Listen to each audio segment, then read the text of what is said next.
name is Nicholas Ngige. My name is Sebastian. I am Panavi. I'm Grace Maringanga. I'm Ruth Diane Stevenson. Jen Magadi. Samilka Dewa. Christina Vivid. Safi Uizeye. Jaja Uizeye. Agatha Kinethia. Faiza. Dr. John Mwangi. My name is DeAndrea Weeks, and I am with Virginia for Africa. I am with Nintendo for Africa. And I am with Nintendo for Africa. And I am with Nintendo for Africa. I am with I'm with I am with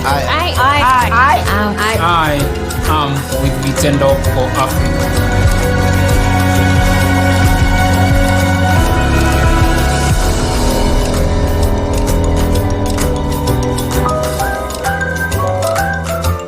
Joining us this evening in today's session, we will talk about misconceptions between African immigrants and African Americans as it relates to marriage and gender equality, and also as a theme for Women's History Month. We thought this would be very appropriate.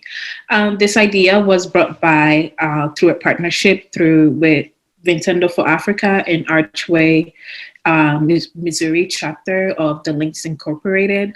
We're truly, as part of Nintendo for Africa, we're truly blessed to have this partnership with these wonderful ladies and to come and give out this event. We're truly looking forward to how much we can learn and understand each other from these events. And we're truly glad that you're all here tonight. This is one of many events, and the purpose of these sessions is to bring our community together through understanding and healthy dialogues. Nancy will send out our speaker biographies in the Zoom chat feature, which you can take down. You could take a look at to know more about our panelists. So just before we begin, there are a couple of house rules. We request everyone stay on mute unless they are speaking. Questions can be placed in the chat during our icebreakers or question and answer session, and while the panelists are talking, I'll be monitoring the chat and monitoring everyone's questions. So don't worry, your question will not get lost in the chat. Just place them and we will have time at the end to talk about it as well. While using the chat, we encourage you to be respectful and utilize friendly language. This is a learning environment and a safe environment for everyone. And we want everyone to feel welcomed and really feel that your opinion is respected and valued here. So our moderator for this evening will be Mr. Sebastian Gaitho. I'm sorry if I mispronounced your last name, but a little bit about Sebastian. He is a father of two. He's a board member for Nintendo for Africa and a member of the Magic House Committee. He has been a community organizer for the past 15 years, and he leads mentorship programs for the youth and young adults as well. He also volunteers a lot in most church programs, and he's a motivational speaker as well. So he's a do-it-all kind of man. With that being said, I will hand it over to Sebastian. Thank you. Thank you very much. Appreciate that introduction. I've always found it interesting when you introduce yourself. It's always good to tell people what you are in terms of our being. We always get caught up in introducing ourselves in terms of our own doings. This is an awesome discussion today, and my job is very simple. We are, based on this discussion and the research that this group has done, we were able to bring up wonderful and able speakers, panelists who will help us navigate these waters. I think for participants or the people who are with us today, if you have a question or you need something noted, please raise up your hands. That's very important. That way we can note. If there's something that you really, really need us to know, go ahead and send a message there, and one of the people who are helping me moderate this will be able to get your information correct. This is a tough topic, not an easy one, but if well navigated, it's also a very easy one, given the fact that it's one of those areas that people walk slowly to make sure that they don't crawl on informations that do not exist. But a lot of it is misconception. You know, it is a said story, and that's said, and that's said, and then we miss the whole story. So what we're here today is to make sure that the narrative you hear or the things you hear will bring us closer in terms of what you end up knowing, because we have enough population. A lot of stuff that get thrown in and about is misconception. That's why it's termed the way it is termed.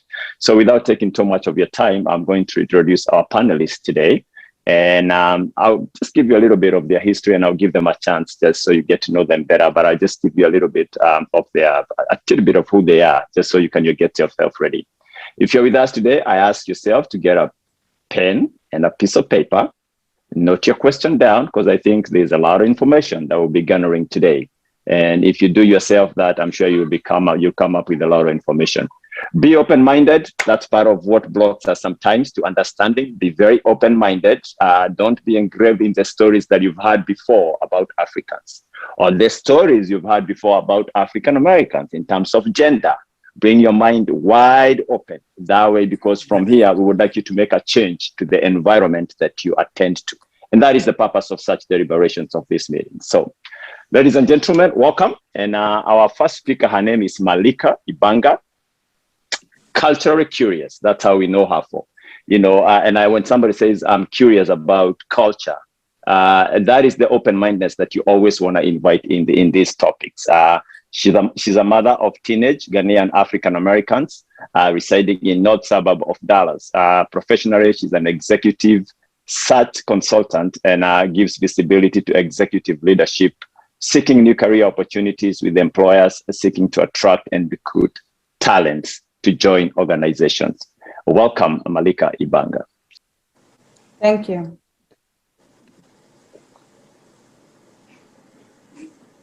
All right. The next speaker that we have today is none other than Dr.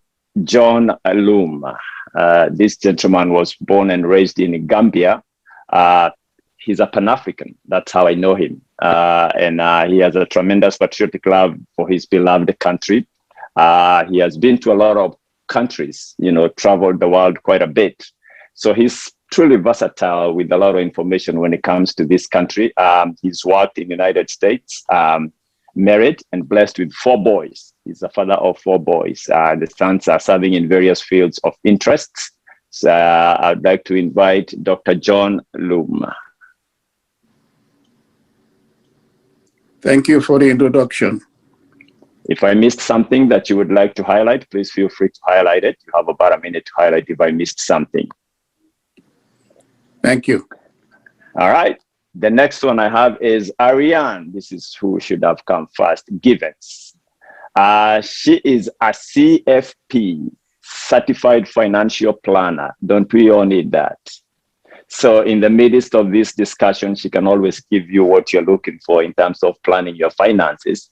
The only downside to that is she'll need more of your finances to help you plan on your finances. But that's better, because at the end of the day, you end up well, you don't mismanage your finances. Served hundreds of clients to have more peaceful and prosperous retirement. These days, when you talk about retirement, it is not the old notion where when you talked about retirement, people would think of old age. We start planning for our retirement immediately we get hired. That is how it is. So with her expertise in that, if you have any information other than what we're discussing today, she'd be more than willing to have that. That is something she has done from her own heart, and she loves it. In addition to professional expertise, she has become a pillar in community, which has led to being awarded a 2019 Deluxe Power 100 recipient. Congratulations on that one. It's not easy to get an award these days in this country.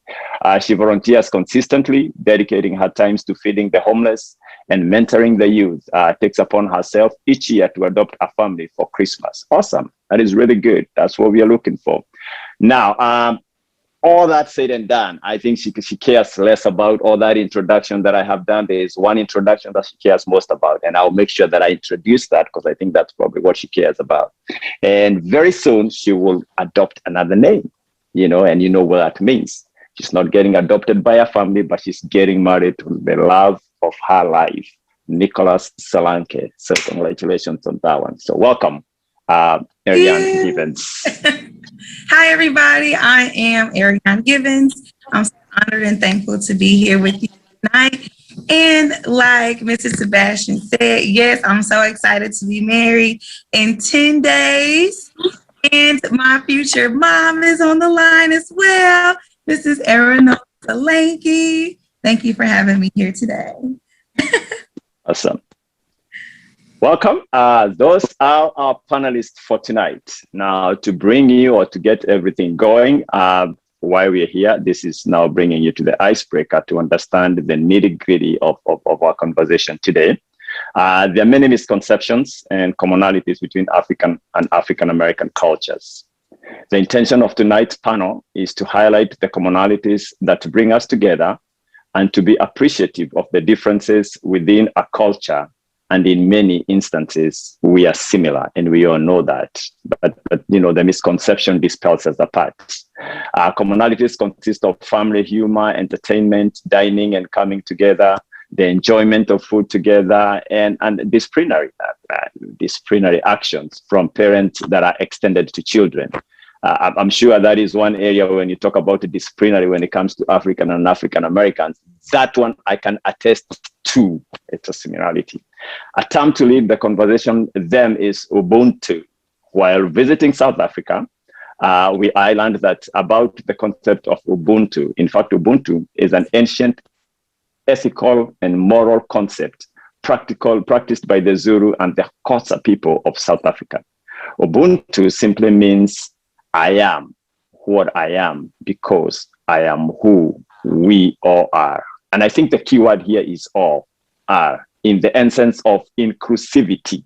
Because when you think from the inclusivity point of view, then Ubuntu comes into you.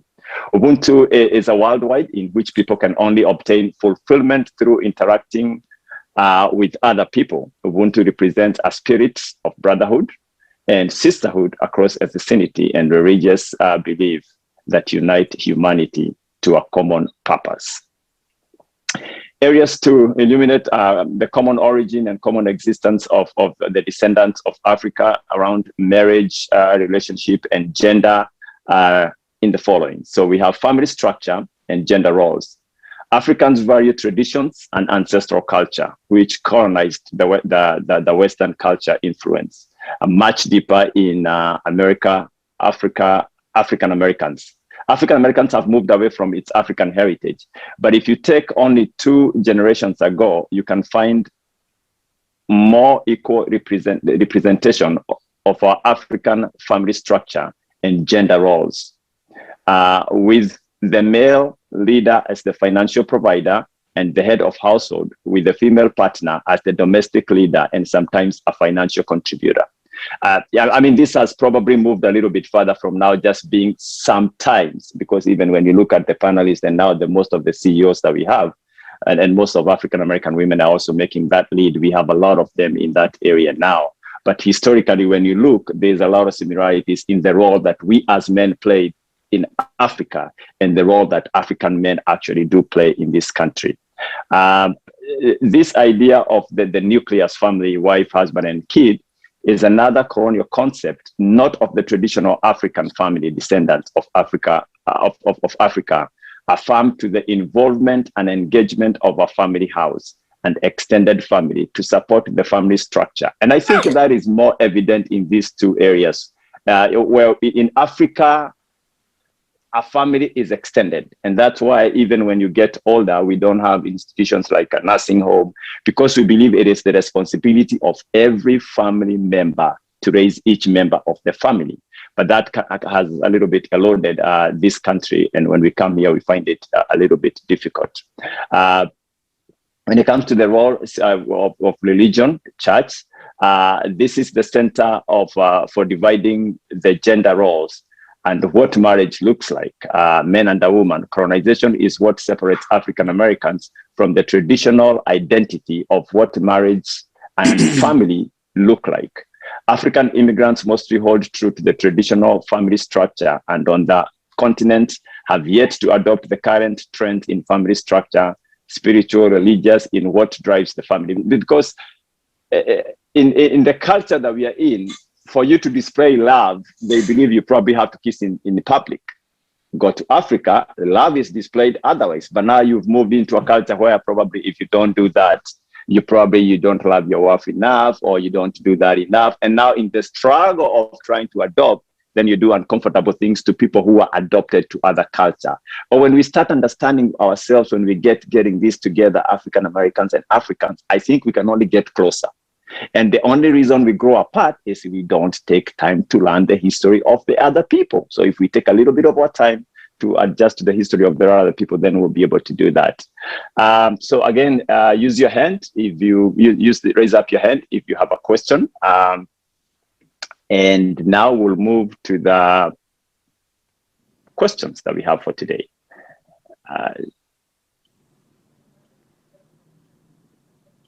One second here, I lost something here. So I'm excited to kick off this panel, beginning with the first question, and this question is posed to Dr. John Loom. John Loom, are you ready for this? Go ahead. Yep, this is coming right direct to you, and we are calling for your expertise.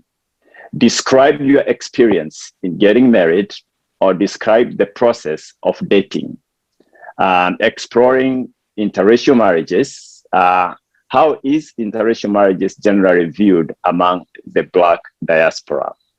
Are there, if so, what differences, reactions that occur depending on which gender marries outside of their culture? Although interracial marriages extend part white, I'm sure you have this question and you have seen it too. Although interracial marriages extends past Black and white, how come the concept of Black love is more stressed than a Black person when a Black person marries a white person rather than another person of color? I think that's something you can explain to us.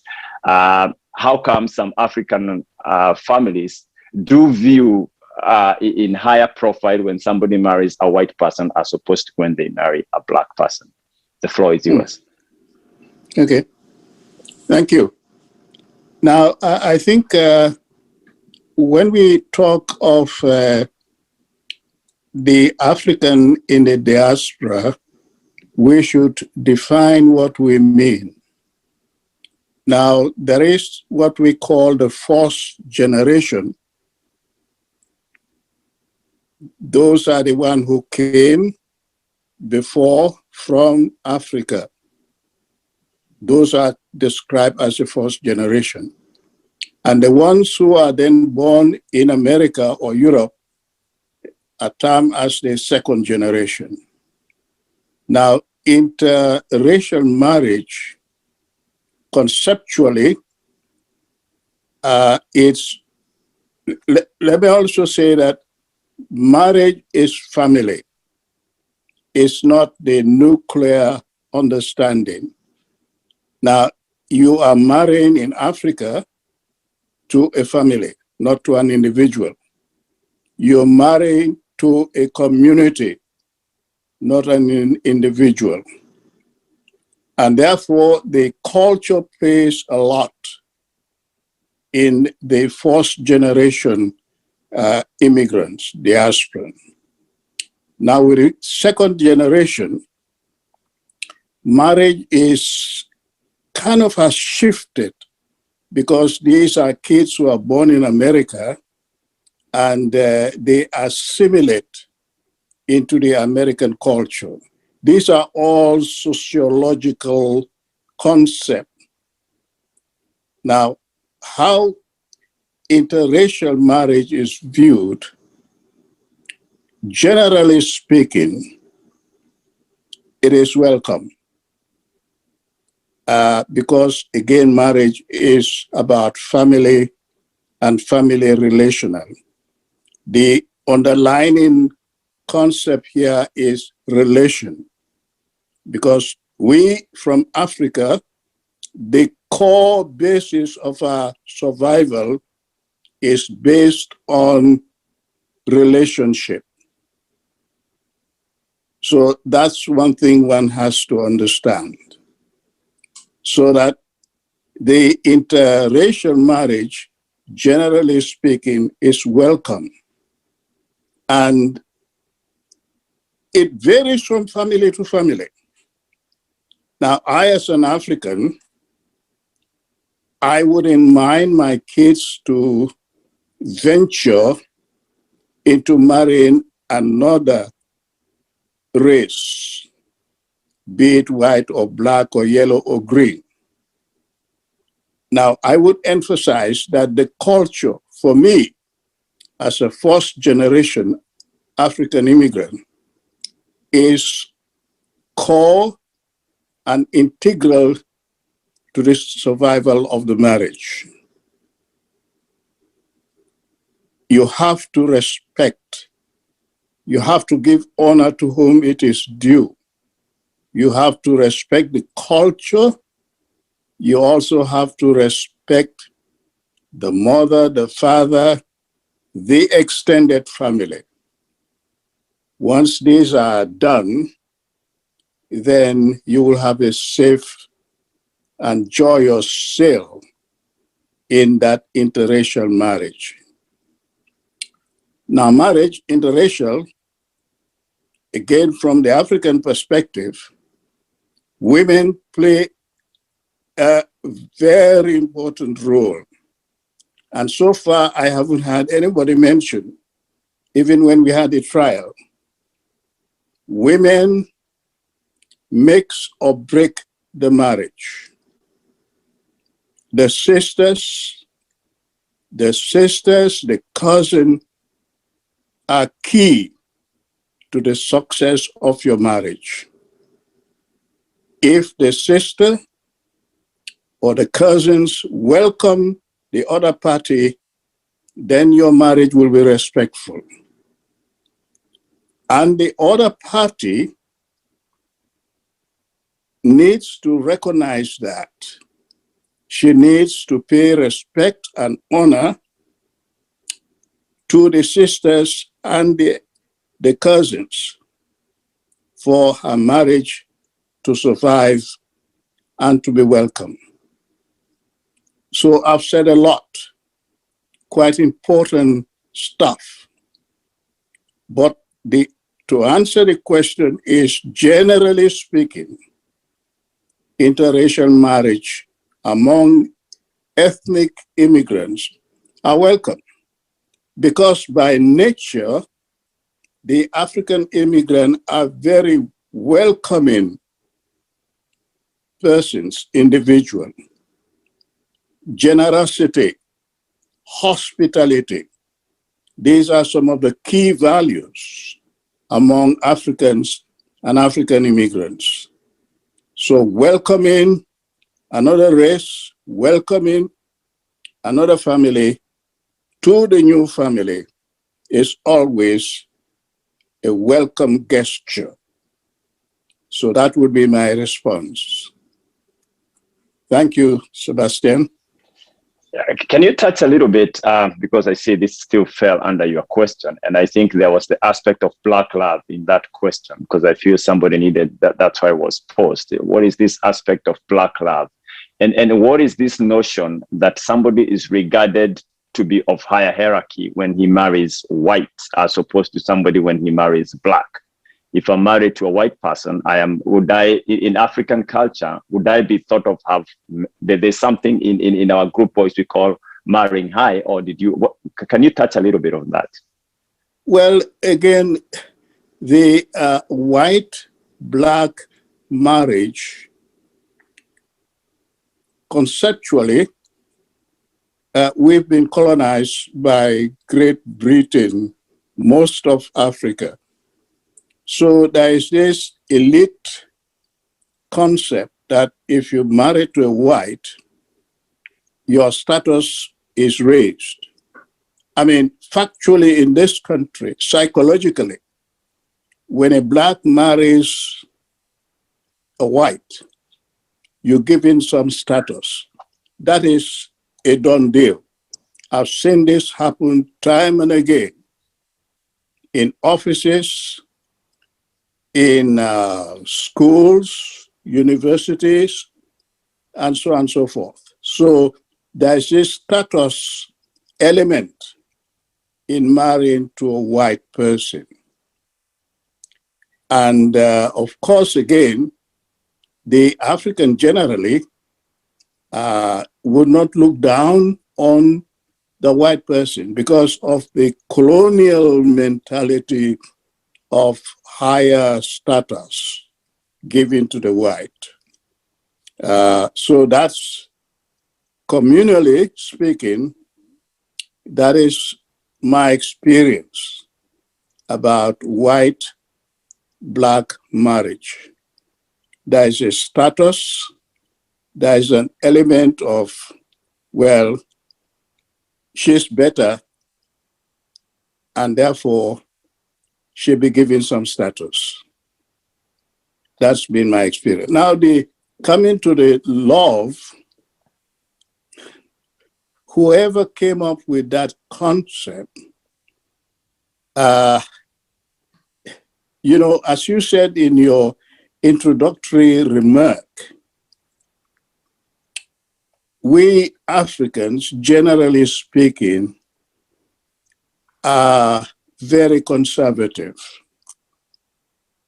We don't spread or show a love outside either the bedroom or within the house.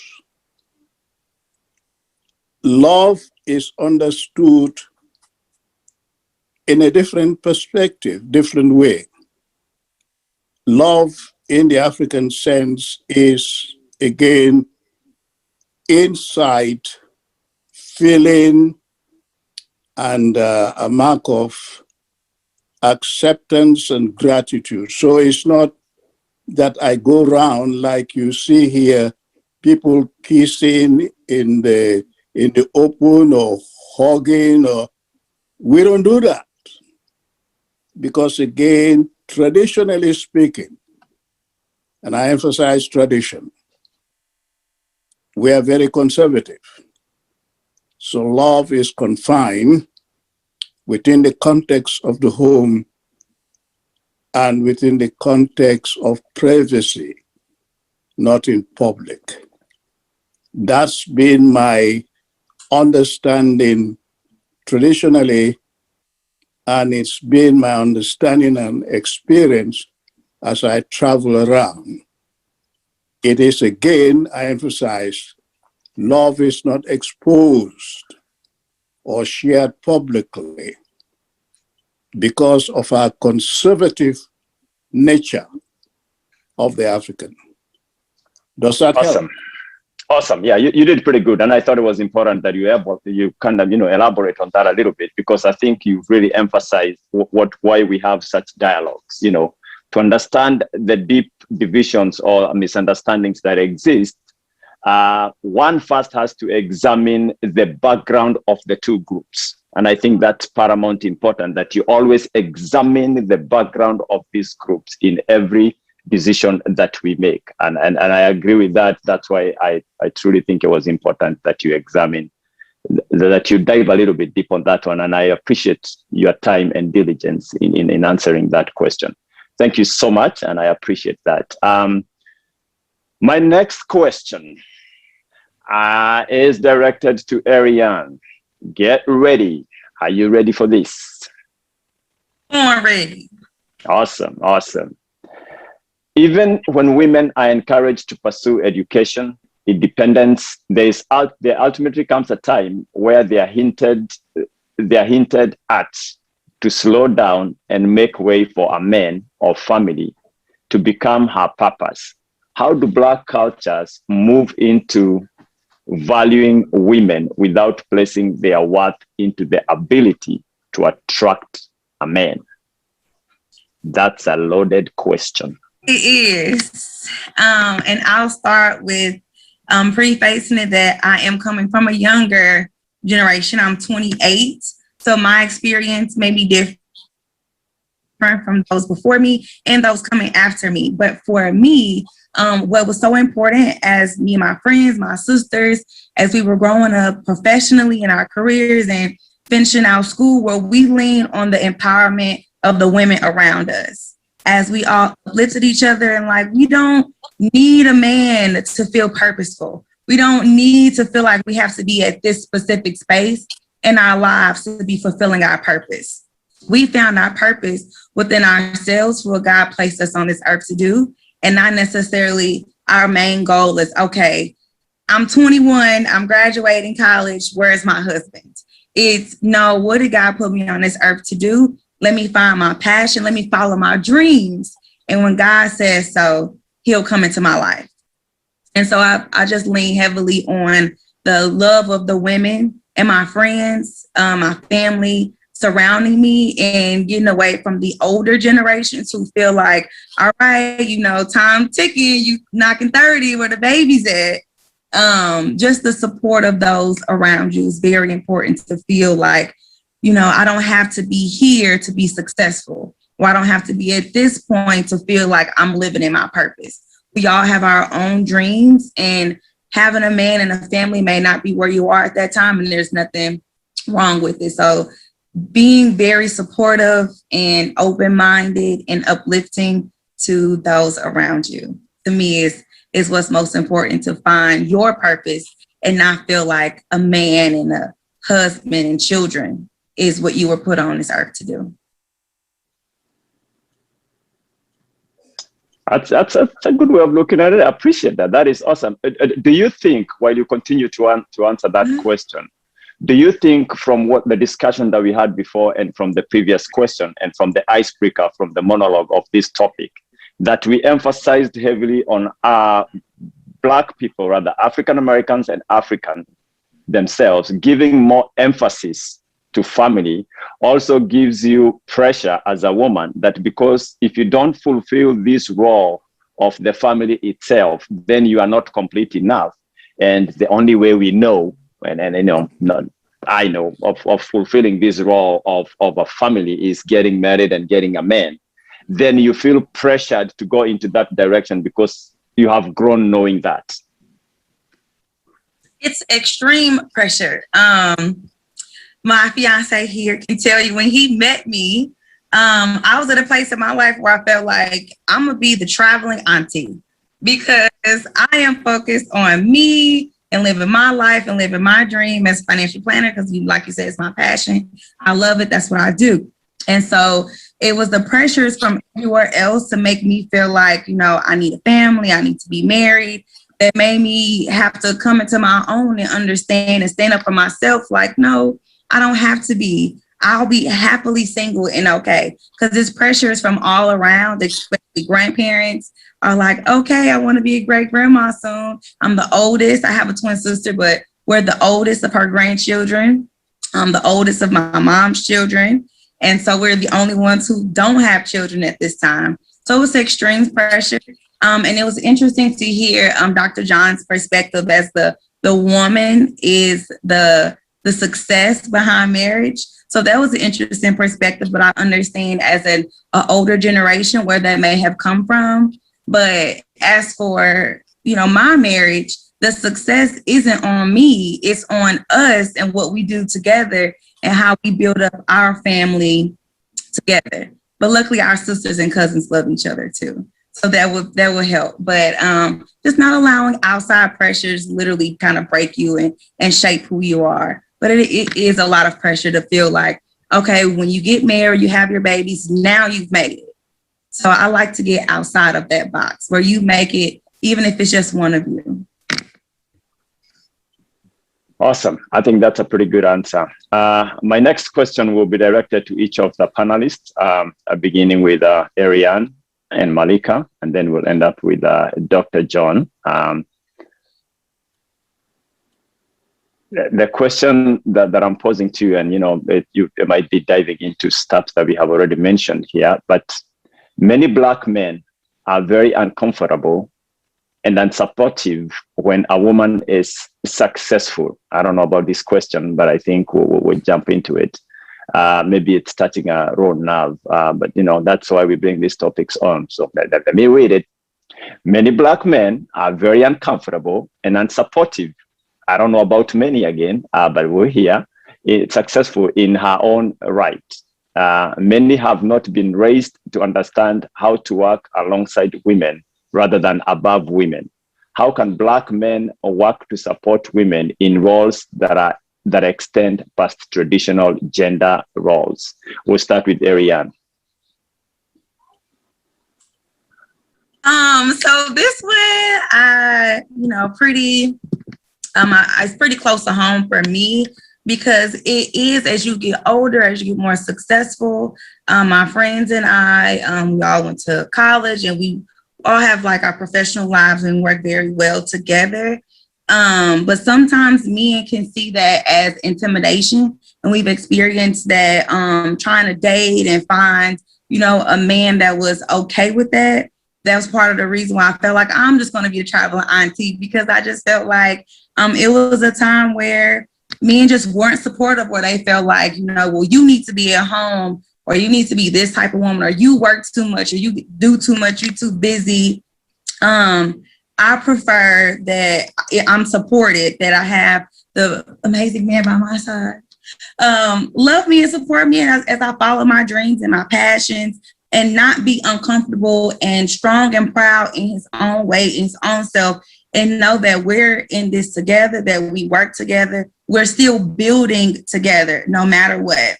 And so I think it's something that should be instilled in our Black men from early on birth, that do not make a woman feel like she has to lessen herself to make you feel better about yourself. You should be strong, you should be valid, you should feel important, you should feel substantial by yourself, with your woman by your side, being the same equally, no matter what, that her light shining so bright does not dim yours. So Black men can support women by just being supportive overall, allowing us to live our dreams, not trying to hold us back to be, oh, you stay at home, or, oh, it's time for you to start having my children. Let us work together and decide together, versus you dictating to me what I should do to make you more comfortable. Thank you. I invite Malika, then I'll probably summarize with John. I'm really curious to hear what Malika says about this, but Malika, then we'll hear from John. Really curious. I think it helps to add, I've gotten Sarian by a couple more years, so we're generationally different. Mm-hmm. And so my viewpoint would be different. I was expecting that. Thank you. So, I guess, the overarching question is, the equality between marriages in the Black family. And you raised the point of colonialization and how that has impacted the Black family. It's impacted particularly in the Western world, but even so much on the continent. It has impacted our gender roles. Traditionally, as you noted earlier, men in the Black family have been providers, and that narrative continues. It makes it very challenging when the Black man is not the provider, or not the primary provider. It does bring challenges in the marriage. And you've seen divorce rates increase back in 2008 with the economy falling. And even most recently, folks are hanging in there today with COVID, because the husband is not bringing in the majority of the finances. So this is one we actually share together, both African immigrants and Black Americans. Black women, I don't care, American or an immigrant of Africa, we still want men to be the primary financial providers. That hasn't changed. So we've adopted some white colonial things that made it a little bit more palatable. But at the end of the day, you're going to get pressure from all those around you if your husband is not the primary provider. So you're going to have lots of pressure, which in essence is going to put pressure and strain on the marriage. So the traditional rules still exist. We are not that far advanced where that is not going to take place. So, and I'm very much a traditionalist in that regard.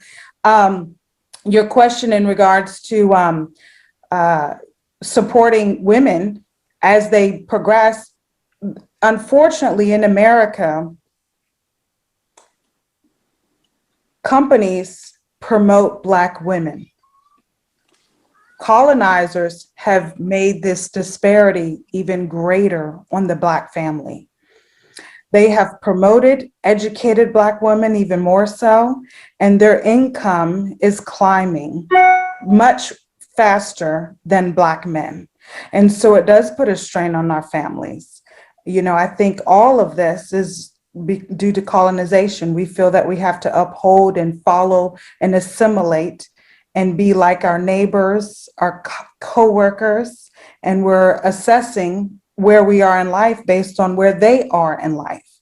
And that, disintegrates our Black family. We need to be more like other cultures and stick with us, but that doesn't seem to happen at all. We seem to want to assimilate and be more white than anything, and we've adopted white people's problems.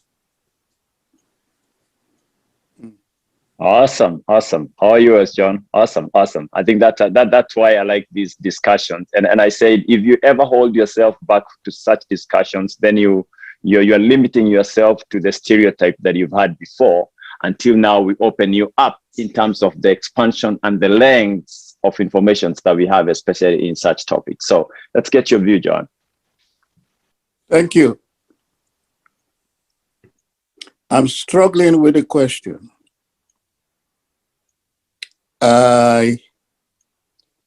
So the struggle is the generality of the question.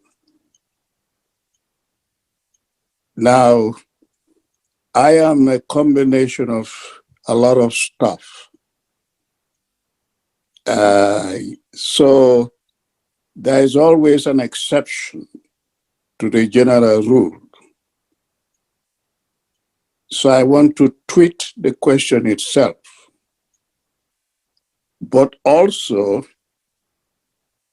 to give a layer. You see, the African culture is like an onion. It has different layers, and each layer gives a meaning. Boy, if you understand the African culture, there is none to it in the entire universe. I am a Black and proud African. You go back to our leaders. So traditionally, this question, there is an element of fear in it. Traditionally, you go to the village, if the woman is tending to be a little bit superior than the man, there will always be a clash. Because the man may think that maybe she will run away or have another guy. So there is a suspicion there.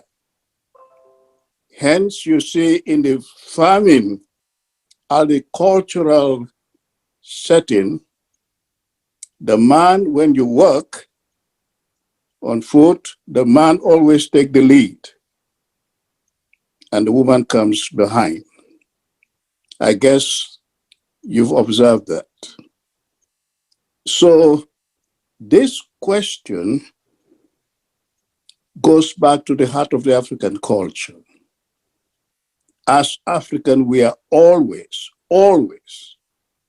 supportive of our women folk, because the women do a lot more work than the men. But also the men will chip in where they can. And the extended family would also be supportive. That's why I say I'm struggling with this question. So from the rural concept of the family, and this question in particular, there is some element of doubt, fear, and suspicion. Now, coming to the urban area, where people tend to be a little bit sophisticated, again, you find that the man always takes the lead. It is an expected norm in society that the man leads. And this is where religion also has some part to play.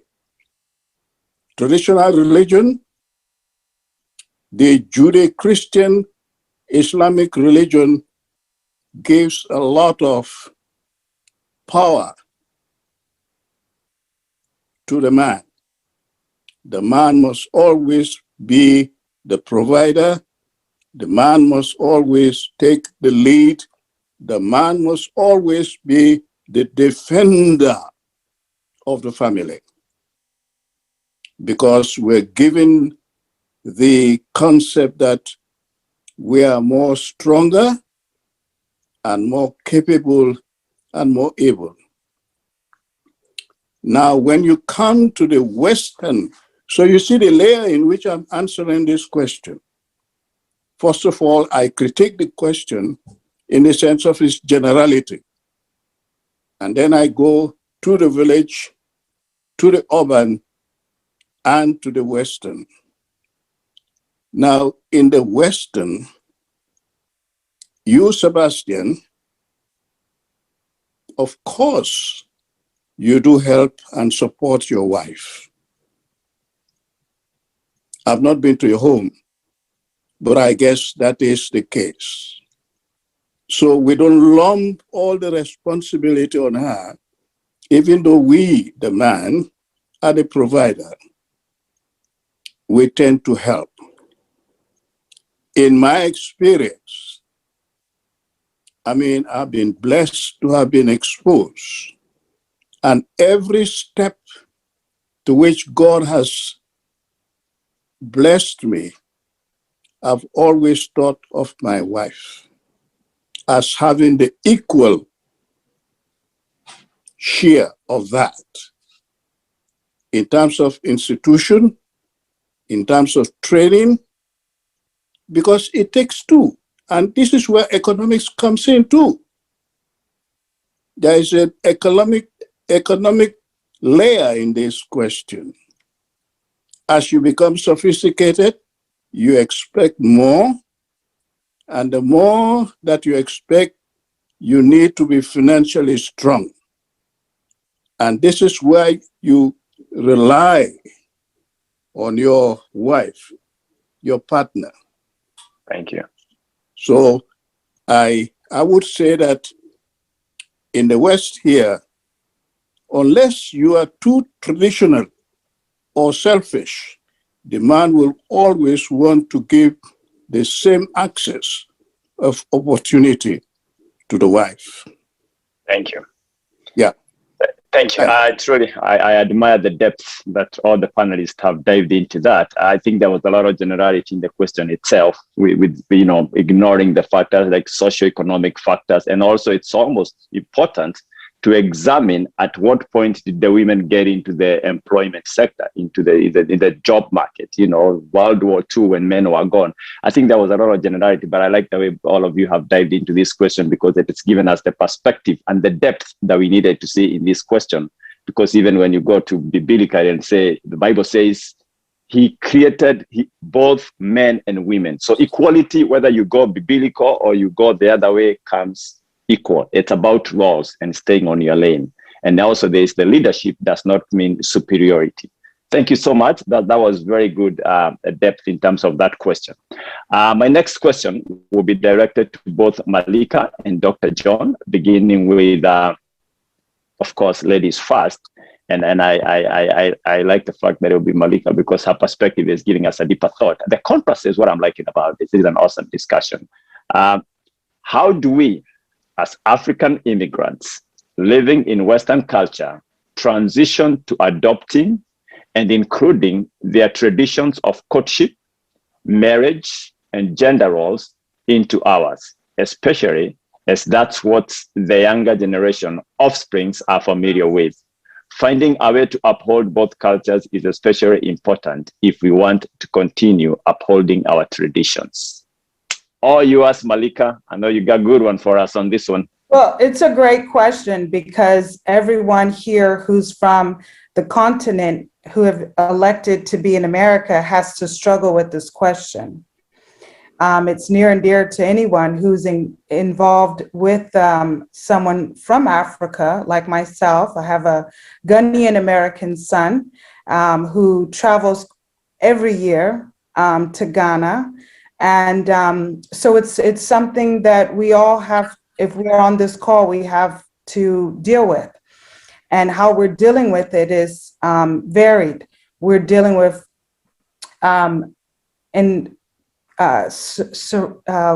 Arianna's case, where she has a husband who is Nigerian American, I gather.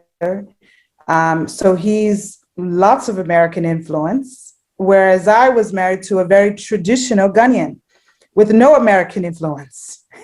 So, and then having to have a son who is caught between two. He's in America majority of the time, but he still has to hold fast to his culture, because at the end of the day, although he can think he's American, I say, what is your last name? That is a reminder all the time. He is not so American as he thinks, the last name.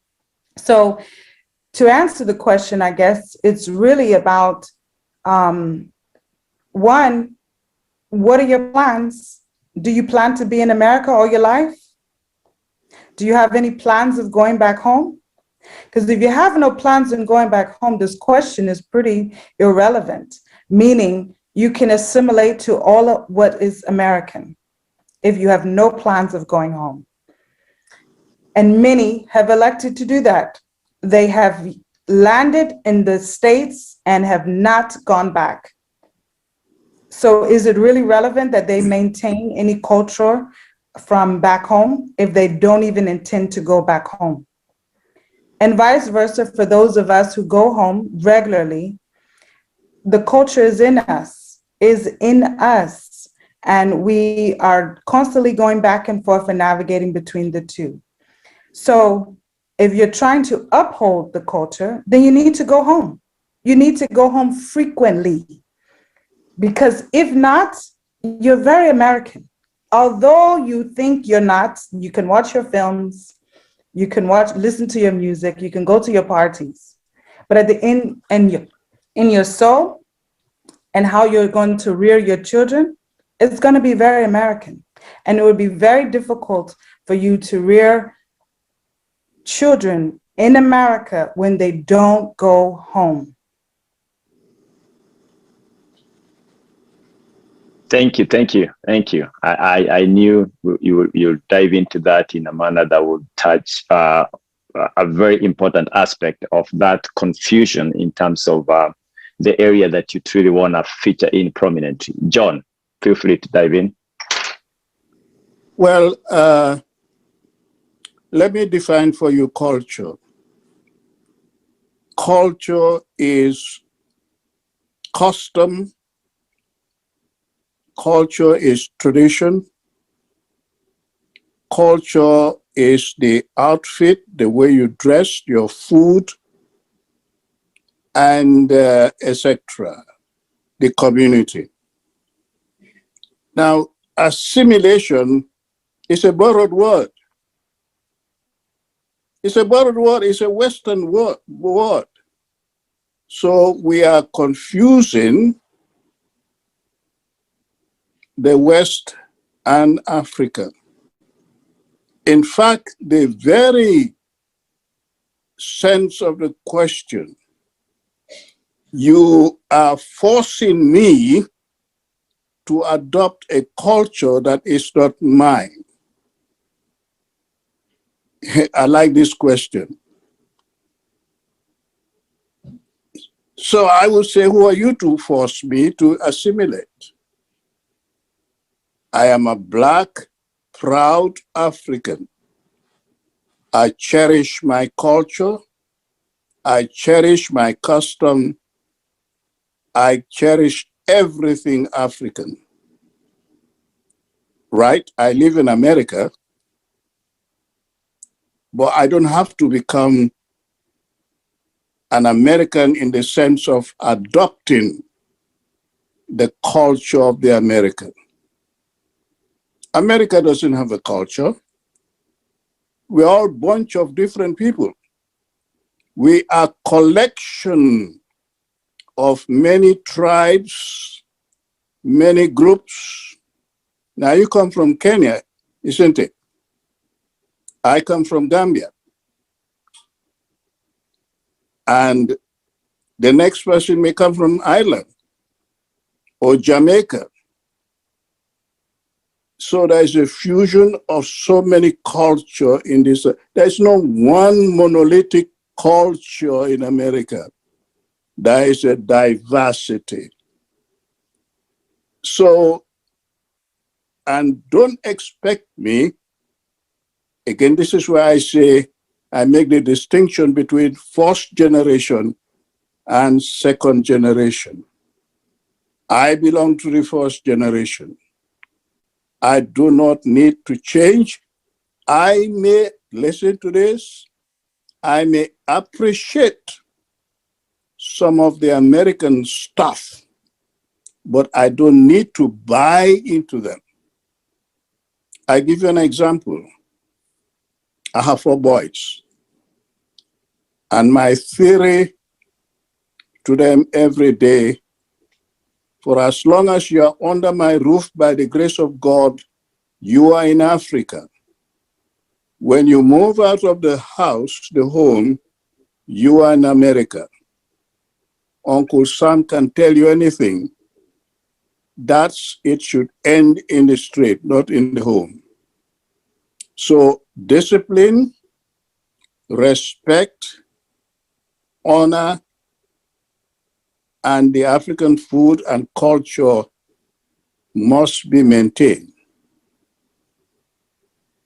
So you don't, the second generation, because of the schooling system mingling with American, they are more likely to shift. Mark my word, I'm not saying assimilation. They are more likely to shift into appreciating some of the American stuff.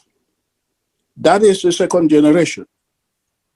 Whereas the first generation, you like your ugali, not so, Sebastian? I do.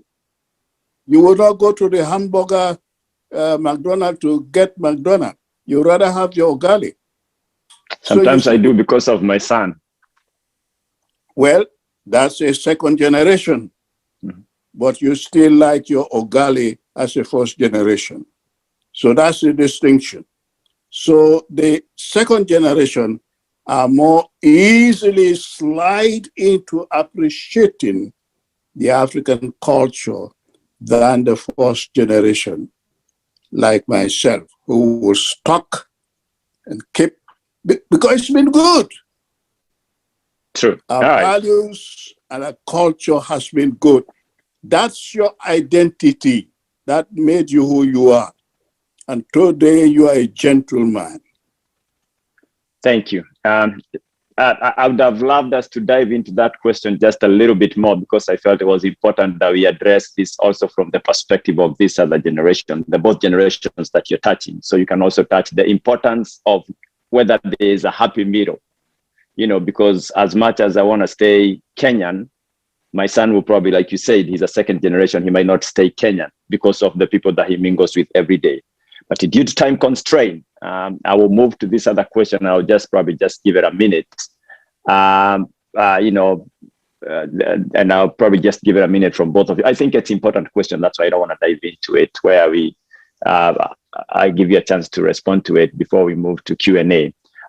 What is one act that another culture does not promote gender equality you wish your culture emulated?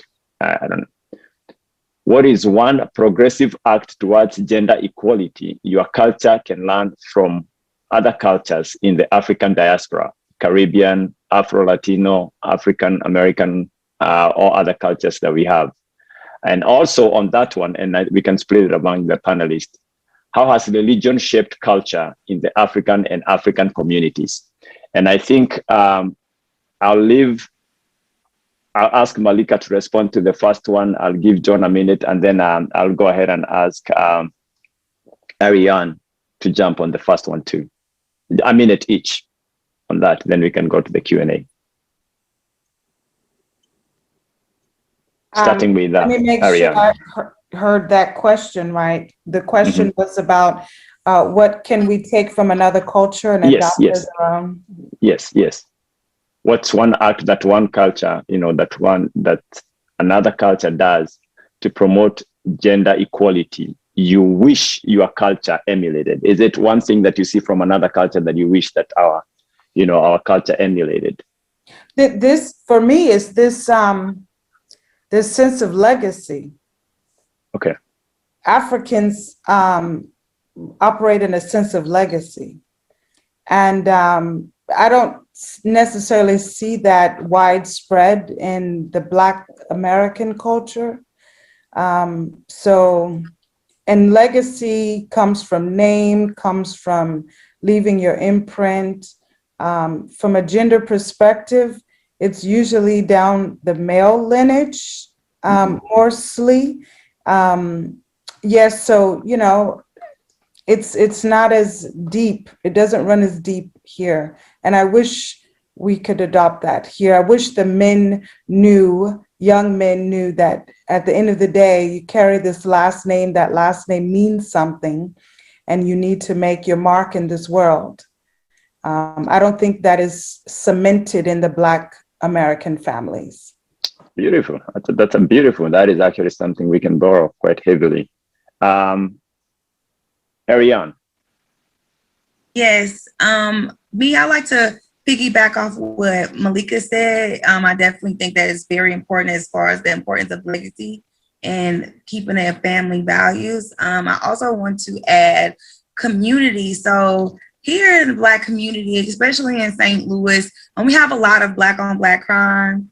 Our communities are being driven apart with gun violence and just violence overall. And it's really just horrible to see how we can treat each other, what we do to each other, the women, the men, the children.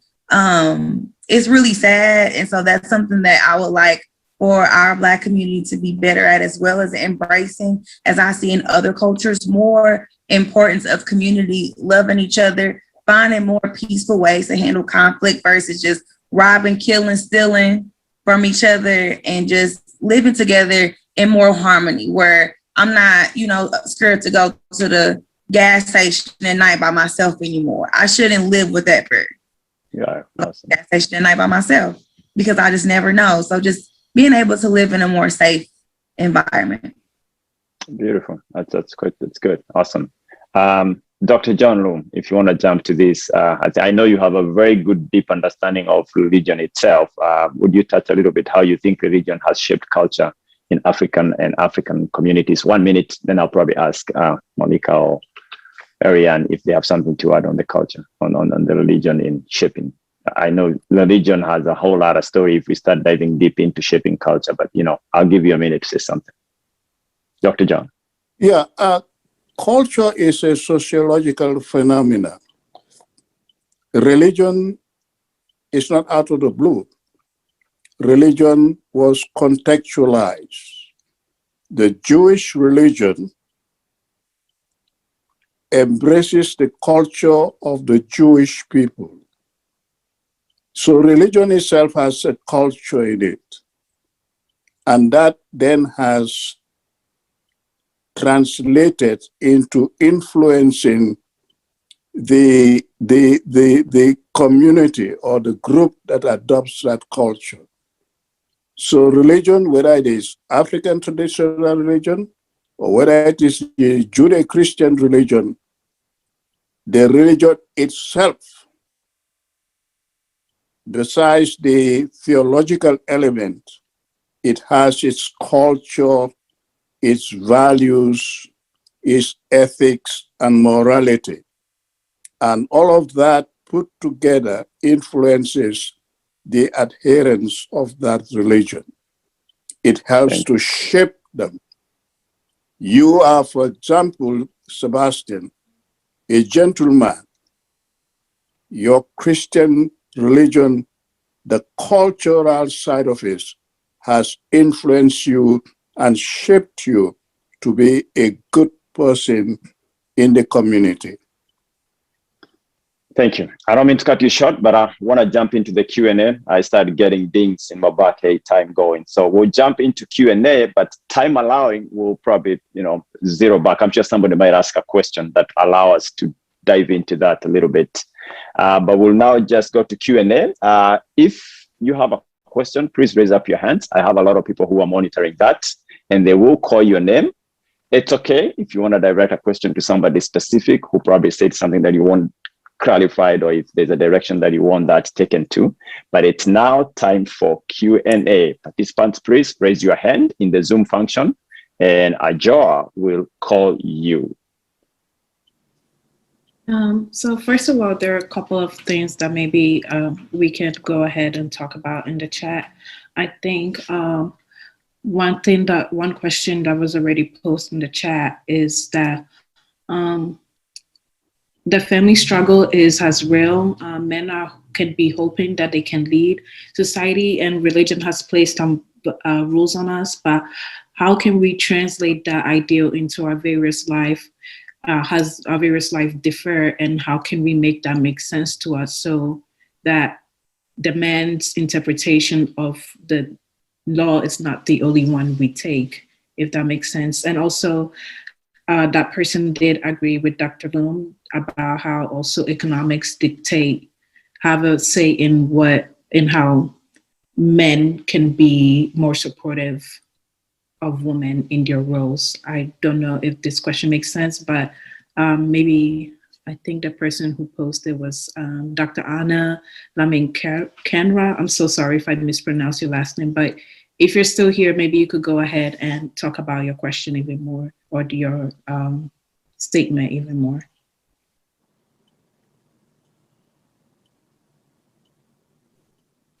Anna, if you're there, just kind of throw in the question. She is. Yeah. I'm sorry, I'm unable to respond right now.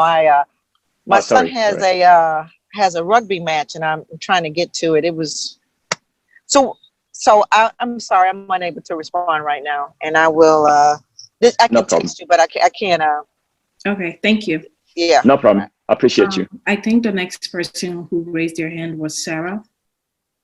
If they still want to pose a question. Sorry, it's my friend who has a question, not me. Is that acceptable? Yeah. Okay. So we're talking about African American culture and marriage. The topic of discussion was gender equality and marriage in terms of a conversation between African Americans and African immigrants to understand the differences we have when it comes to pursuing gender equality, and the differences we have in marriage or similarities that we have. Okay, I understand a little better now. I wanted to add something to one of the ladies was talking about the legacy, the mark that you leave, and how that impacts strongly with males. So I come from that, even though I'm white. I come from African descent, so that hits home for me. I just wanted to add that. Okay, thank you. Thanks.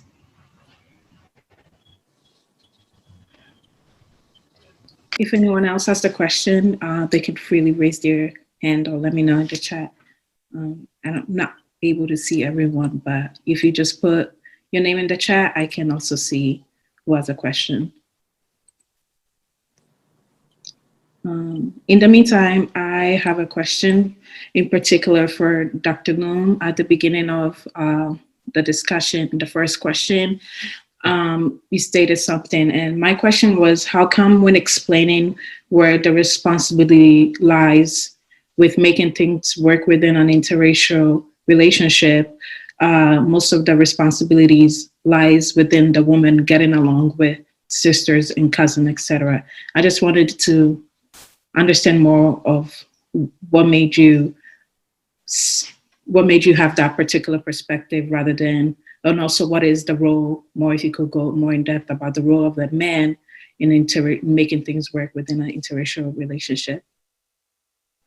it's not a it's not a it's not a perspective. It's a reality. I've seen it happen.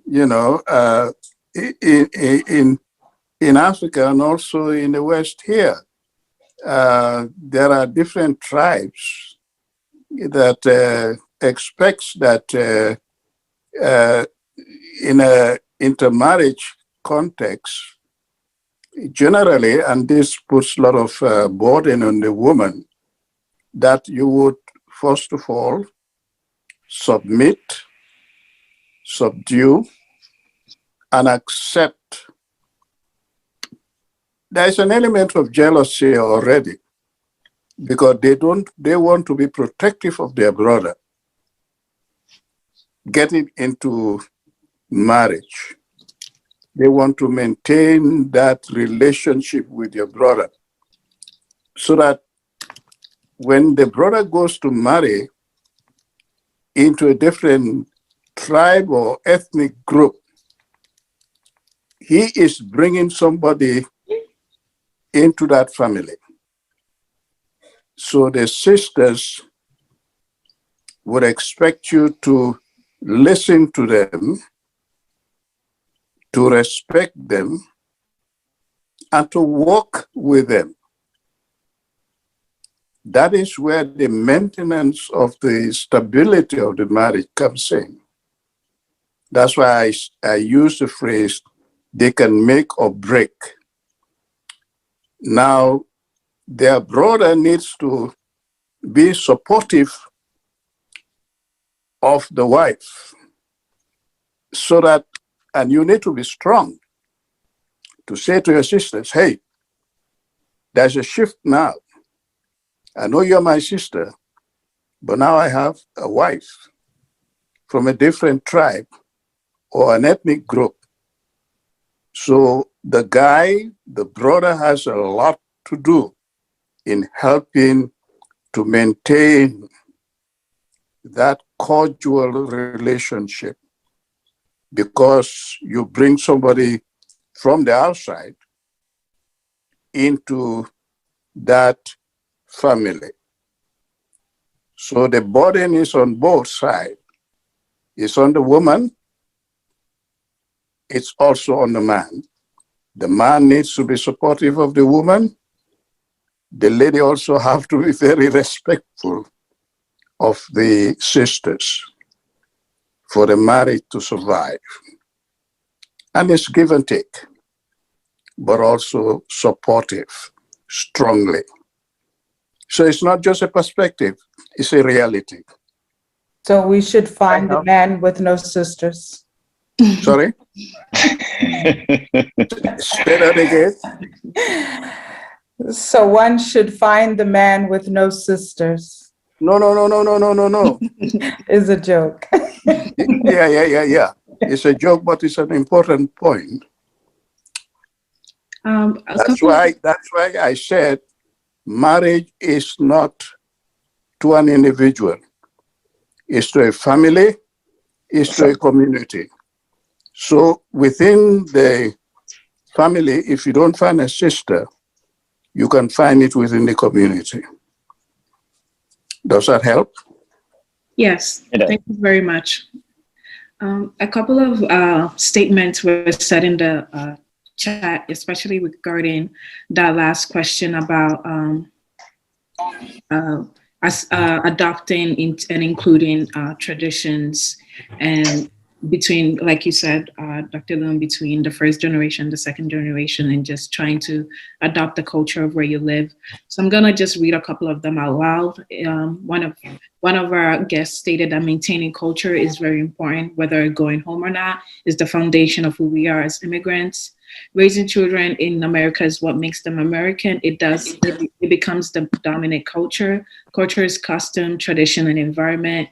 So where we are the majority of the time, and it dictates the dominant culture. There's a happy medium to keep your culture as the foundation, but to also learn the norms and culture of America where you live.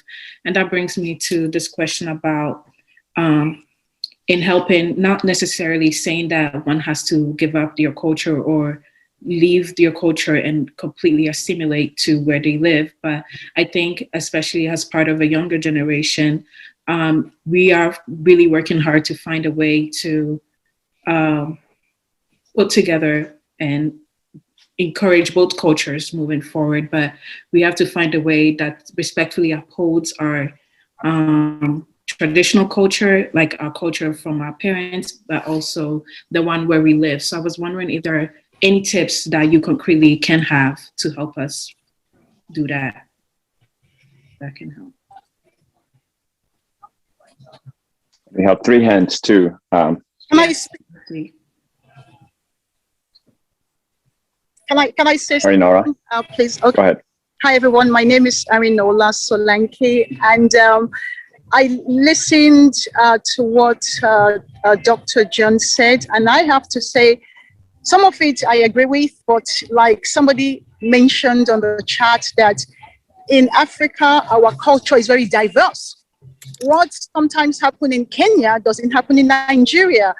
For example, marrying white in Nigeria is not marrying up, because a lot of Nigerians, when they come here, the initial plan is come to America, go to London, study for a while, and then go back home. But when life happens, they find themselves living in America or UK or wherever for 30, 40 years, and even retiring in that country. So when it comes to marriage, your mind always go back to, can I take this person home? So your first choice is always the person from your neck of the wood. If you're a Nigerian, you're looking for a Nigerian, somebody from your particular tribe, because you're thinking to yourself, if I retire, this person will be easy for them to come home with me. So marrying white to us is not, I'm going to go and look for a white person to marry, and therefore I'll be seen as a more, upper class. But in saying that, though, when it comes to marrying outside your culture, it is true that if you have to go outside, then white is preferred, and that's just the truth. Because in Nigeria, we just have this belief that, look, go with somebody who probably value marriage. That's why when we marry in Nigeria, and I'm at a wedding right now, we go the extra mile. Is the community coming together? It's, before you meet a girl, you can meet yourself at university, you can meet yourself on the street, at work. But when that time comes, when you have to say, I do, the mom and dad must be involved. Even with my sweet Arianna, daughter-in-law to be soon, when we started getting serious, with our planning, we insisted that we have to knock on the door, which is to meet the parents. Although we didn't go through the whole African Nigerian ritual, but we still did something to respect our parents and letting them know who we are and what our intentions are. And we still plan to do more. So that's there as well. But I don't know if any of you noticed initially when Arianna was introduced and she referred to Sebastian as Mr. Sebastian. She's somebody that I have observed who is very open-hearted, somebody who respects our culture and very comfortable with us. I never taught her, but she must have seen that, look, around Nigerians, you don't call your elders by name. However, in some seem to have a pretty bad connection with you.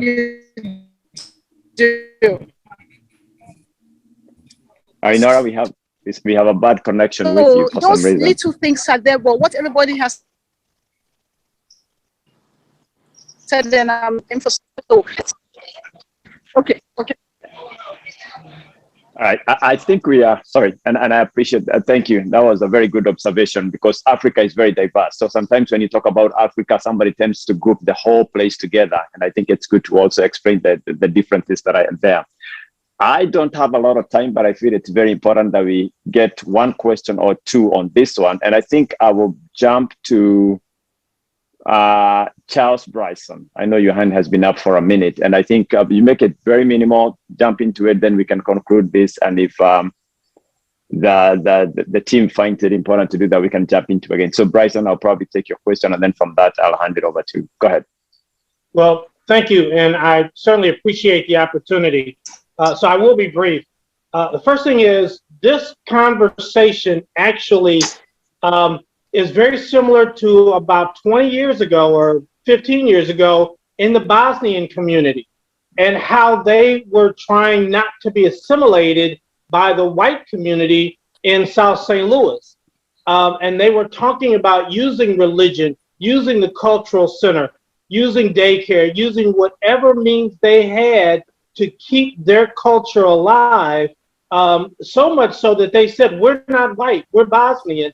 And there were arguments about that. So this conversation goes on as other groups come and try not to be assimilated.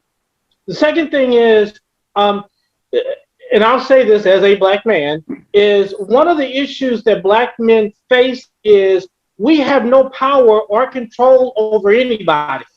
And so for us, some of us who feel powerless, one of the things we try to do is have power over our mate. Is that wrong? Yes. But that is a frank reality of us trying to gain control in our lives over some things that take place.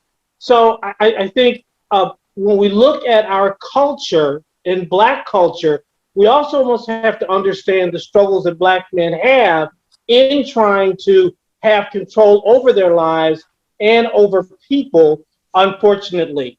The final thing I'll say is white women have been the gold standard for decades. And so part of this process that we go through is trying to divorce ourselves as Black men from the media that has white women as the gold standard.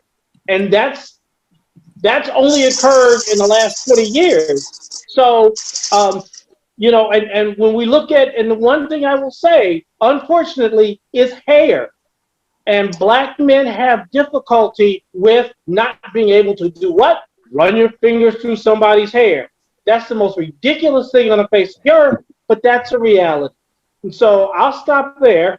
But those are the things that I frankly wanted to get out today. I really appreciate the discussion.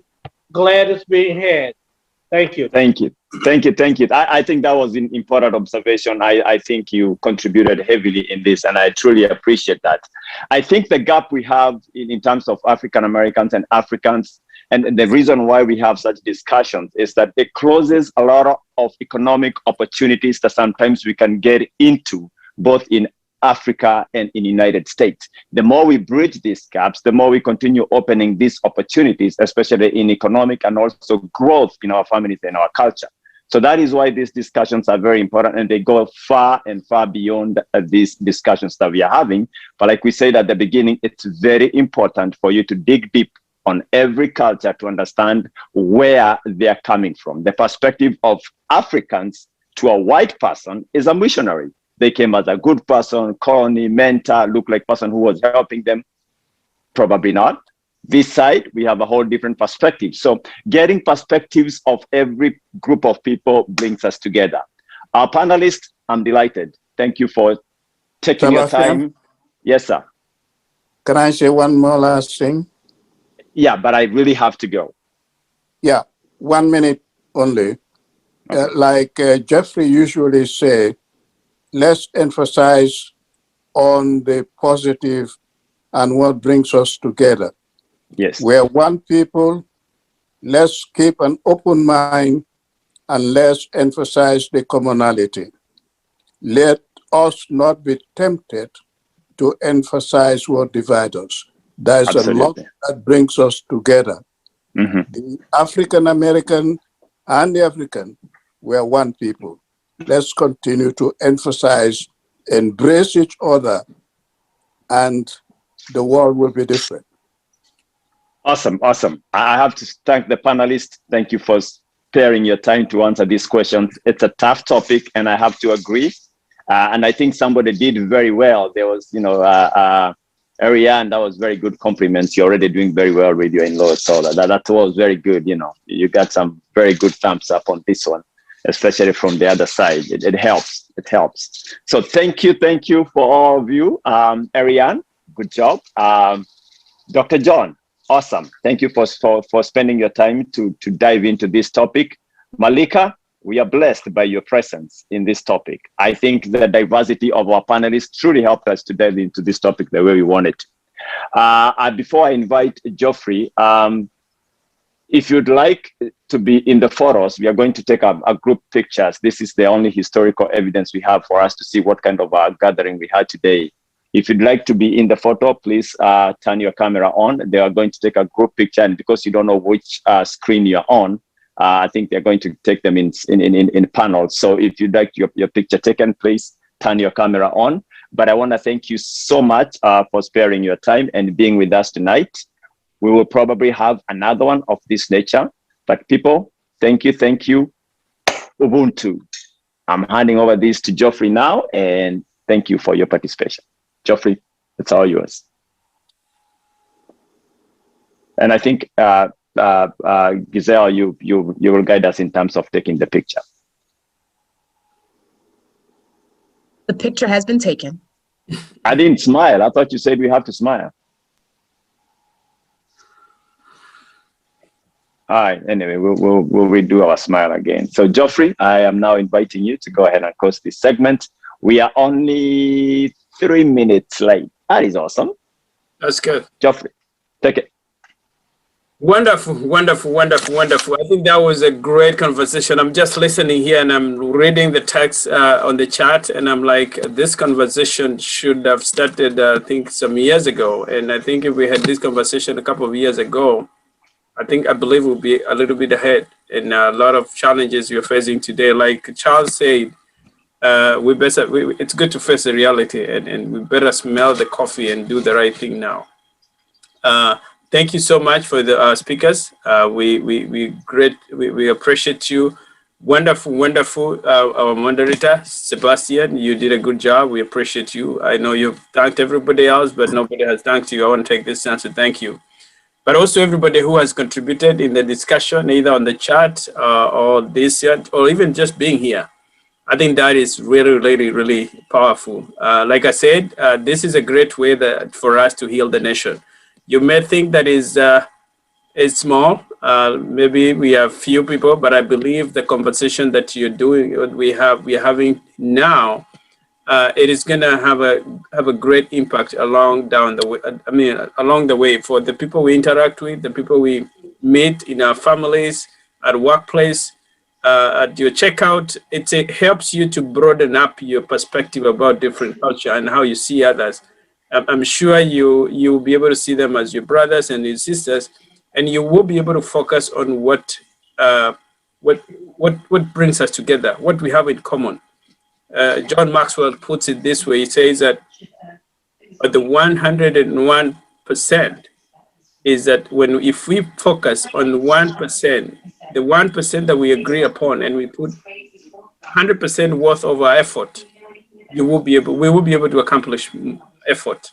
And I think, a lot of things you can be able to accomplish just by being here, having this conversation, and not just stopping from here. Let this conversation continue with the people you interact with when you go home, when you at workplace. Continue with this conversation. And if we do that, we will be able to actually change this country. There are so many things that we are facing as African, and it doesn't matter whether you are African immigrants or African American. We all face some challenges, but if we put our heads together, and as everybody said, the second generation that we are we are dealing with, we have to find a way to be able to help them to be on the track. My name is Nicholas Ngige. My name is Sebastian. I am Patavi. I'm Grace Mary Nganga. I'm Ruth Diane Stevenson. Jen Magadi. Milka Dewa. Christina Vivid. Safi Uzaye. Jaja Uzaye. Agatha Kinesia. Faiza. Dr. John Mwangi. My name is DeAndrea Weeks, and I am with Virginia for Africa. I am with Nintendo for Africa. I am with Nintendo for Africa. And I am with Nintendo for Africa. I am with I am with Nintendo for Africa.